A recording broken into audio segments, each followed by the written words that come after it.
Okay, so let's go on to the keys, back to my keys of building a happy homeowner. We've already talked about clear communication. So the second one is managing clients' expectations. And that's something that you have to do from the very beginning.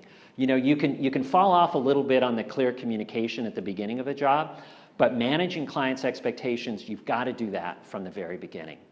So one of the things that I like to tell my clients at the beginning of the job is for them to envision that their remodeling project is like a prototype. That, you know, it's not like buying a car. When Ford goes and puts out a new model, they've done, what, hundreds of prototypes, right? They've tried this car out, they've run it around, they've made changes along the way, and most of the products that homeowners buy are like that. But a remodeling project is not, right? We have one chance to get this right. And it's also, I don't care how many kitchen remodels you've done, you've never done that particular one before. You've never done that one with all of the same challenges that you're going to have. And so a homeowner really doesn't realize that. But once they see that as a prototype, they realize. And also realize that we only have one chance to get it right. We can't be like Ford and make our changes and then go back and redo the job again. And not only do we only have one chance to get it right, we don't even really know what we have. Until we open those walls up, we aren't for sure, we don't know what we're working on. And in addition to that, you know, we're having a hard time to try and figure out what the homeowner wants, because oftentimes they're changing their mind along the way.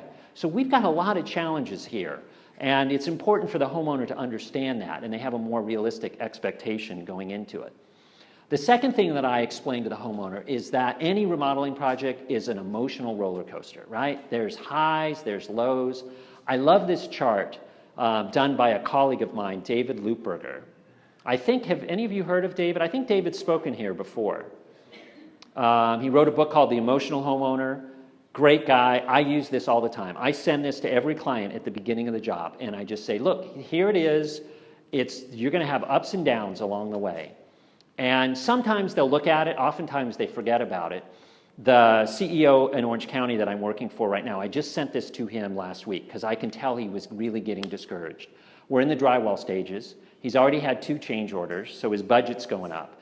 And he cannot see the end of the tunnel. You know, he's so down. So I sent this to him. I said, Michael, you know, look where we are. We're on this downward spiral here. We're right down here at drywall. And it's going to keep going down until we get all the drywall hung and all of it sanded. So just be prepared, because it's going to be a couple more rough weeks. But once we get there, then things are going to start looking up. Once we start installing your cabinets and we start putting in some tile and some of the finishes, you'll see the light at the end of the tunnel. And so it really helped him to be able to understand the process and to know that things were really going to get better.